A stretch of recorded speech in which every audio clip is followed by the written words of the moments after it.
So it's actually here. Whenever something like this that keeps getting delayed or has a crapload of controversy surrounding it for a good...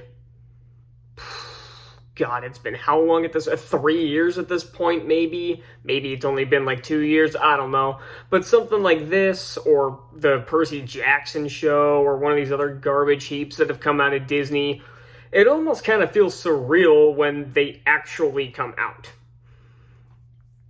But it's here, and it's trash. Now, something I want to go over first is the fact that this is tanking at the box office. Let's do a quick comparison before I give the numbers.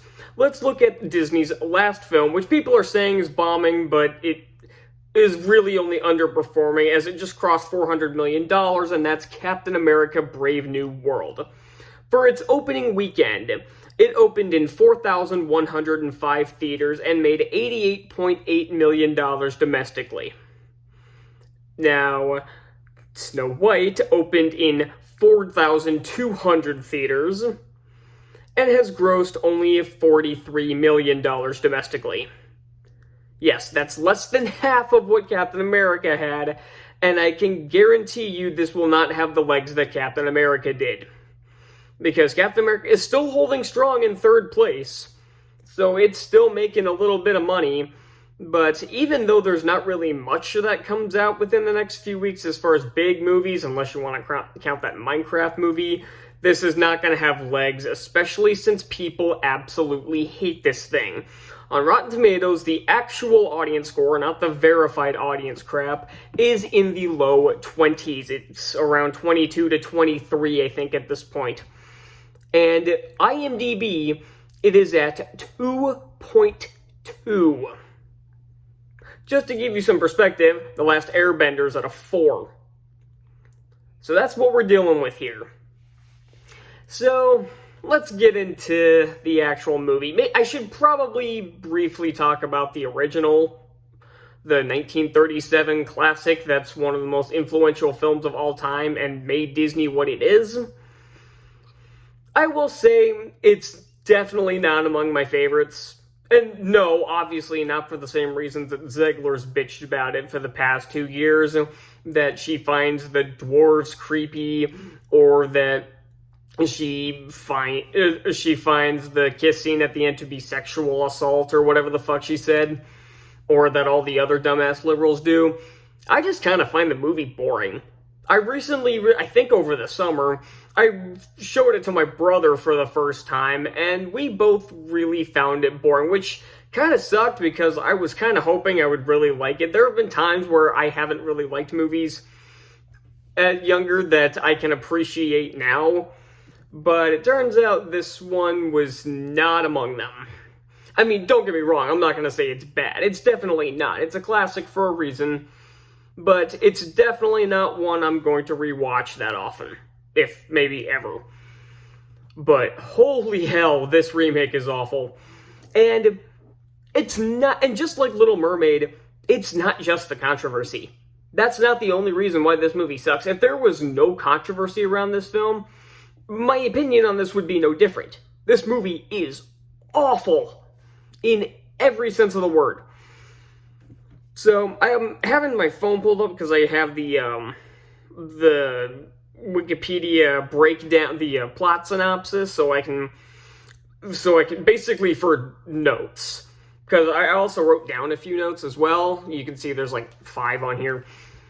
So, unlike some other films where I've taken like 30 notes to make sure I get everything, this one I only needed a few.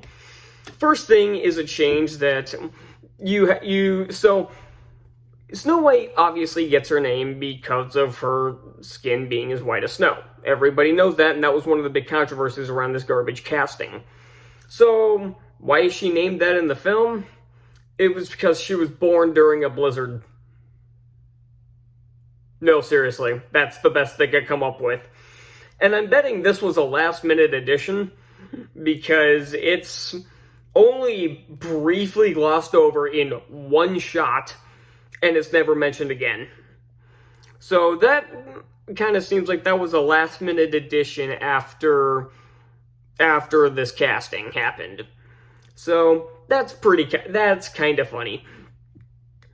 And then we obviously have the elephant in the room, or in the castle, I guess.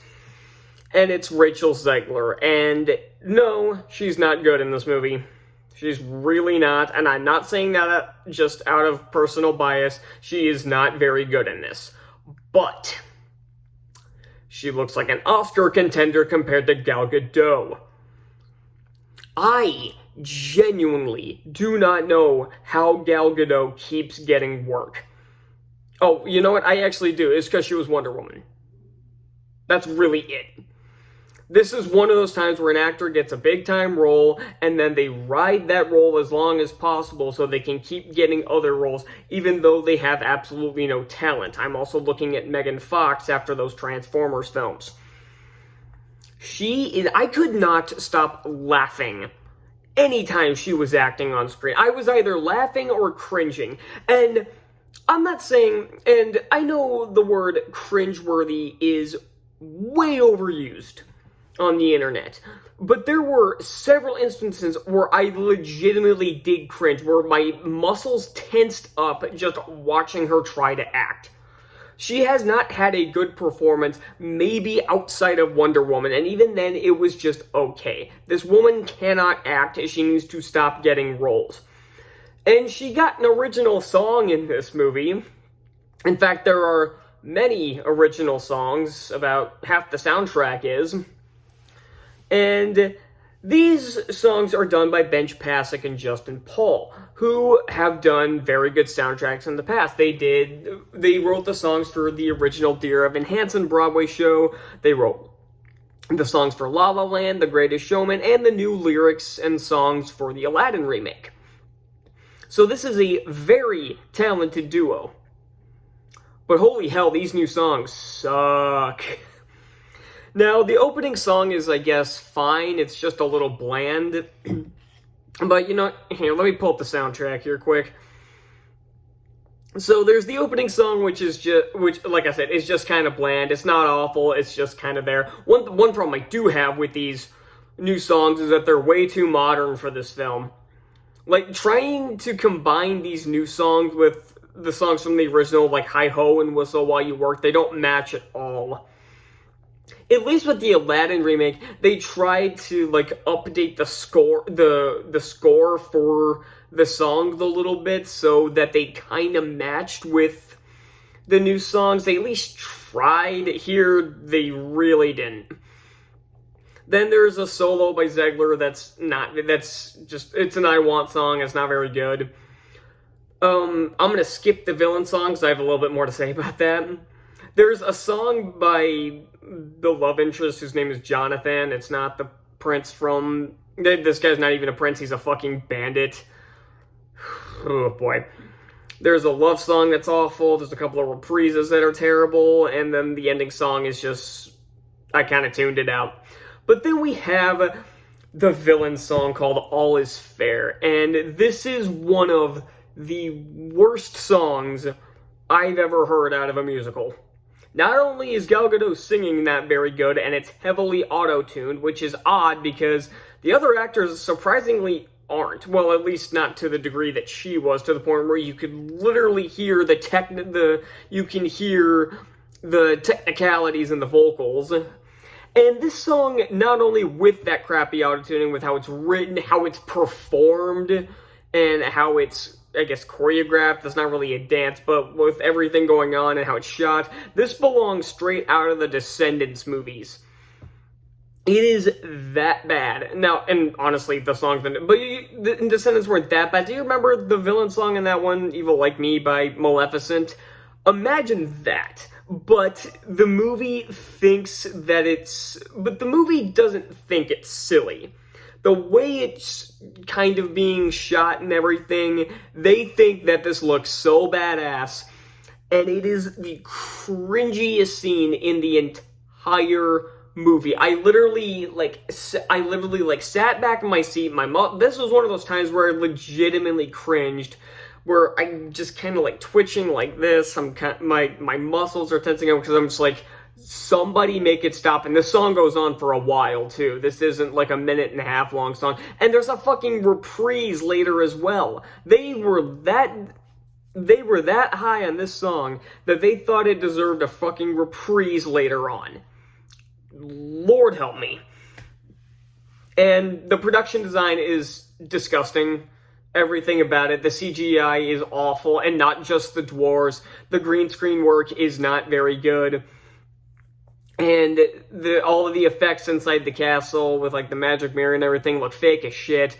And the costume design is laughable. This looks like cosplay. Like, just look at these two costumes and tell me this doesn't frickin' look like cosplay. It's embarrassing. So let's go over some of the changes to the story, because really the only reason there were things changed in this were for one, political purposes, or two, to pad out the running time. Because this movie's about an hour and 46 minutes, is that what this is? Hang on.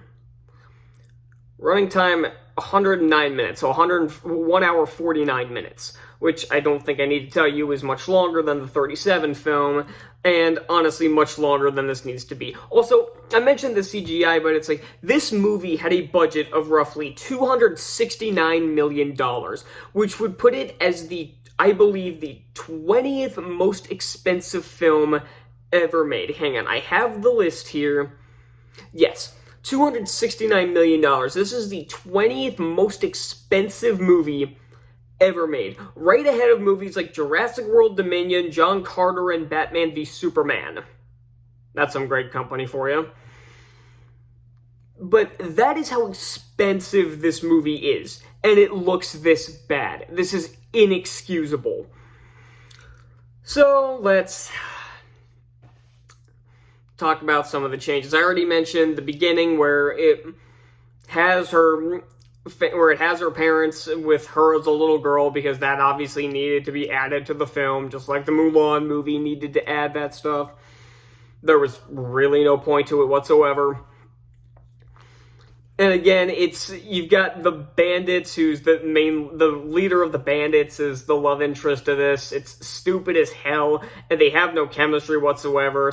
The actor isn't too bad, but the character is so uninteresting. And surprisingly, a lot of this is similar to the original, but then we get to the ending, which takes a swift left turn that was just odd. So she goes up to confront the queen after what essentially was the ending of the original film.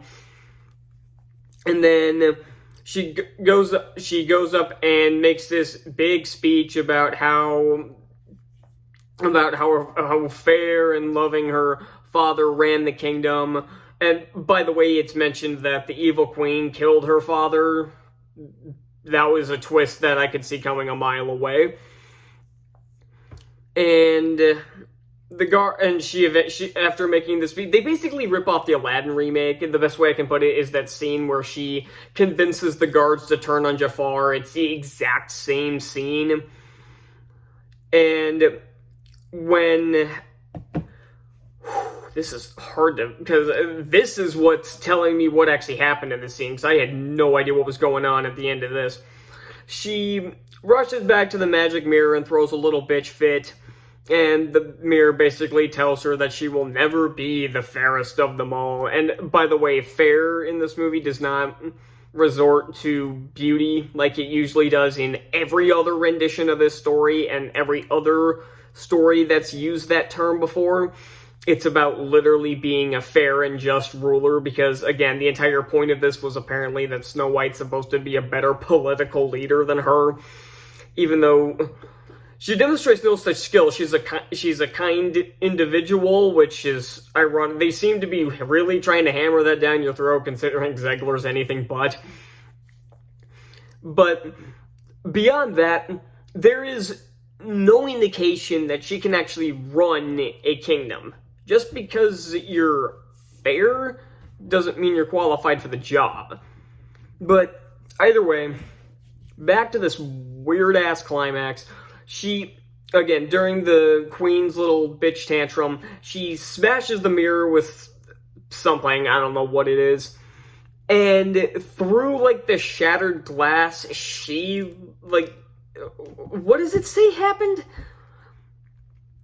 Okay, so here's just what it says. I'm going to read it out, because I could not have figured this out just by watching it. Snow White arrives to see the Queen destroying the mirror, which is revealed to be the source of her powers. As a result, she turns into glass herself and disappears into a vortex while the magic mirror repairs itself. I could not have figured that out just by watching the movie if I tried. That is a really dumb addition. I don't know what the problem was with the original version, where she's essentially she's not killed by the doors. I think it's like a bolt of lightning, like, hits, like, the top of the mountain that she's on and she falls off. What was the problem with doing something similar there? Crap, I think my mic died.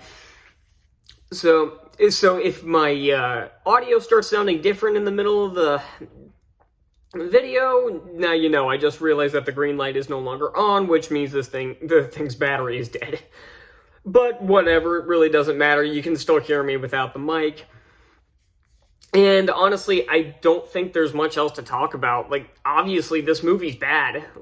This was never going to be good. Again, even if you take away all of the controversy that happened, everything with Rachel Zegler, everything with the god-awful CGI dwarves, everything with Gal Gadot, and all the production issues they had, all the reshoots, this movie is a fucking disaster. Nothing about this was any good.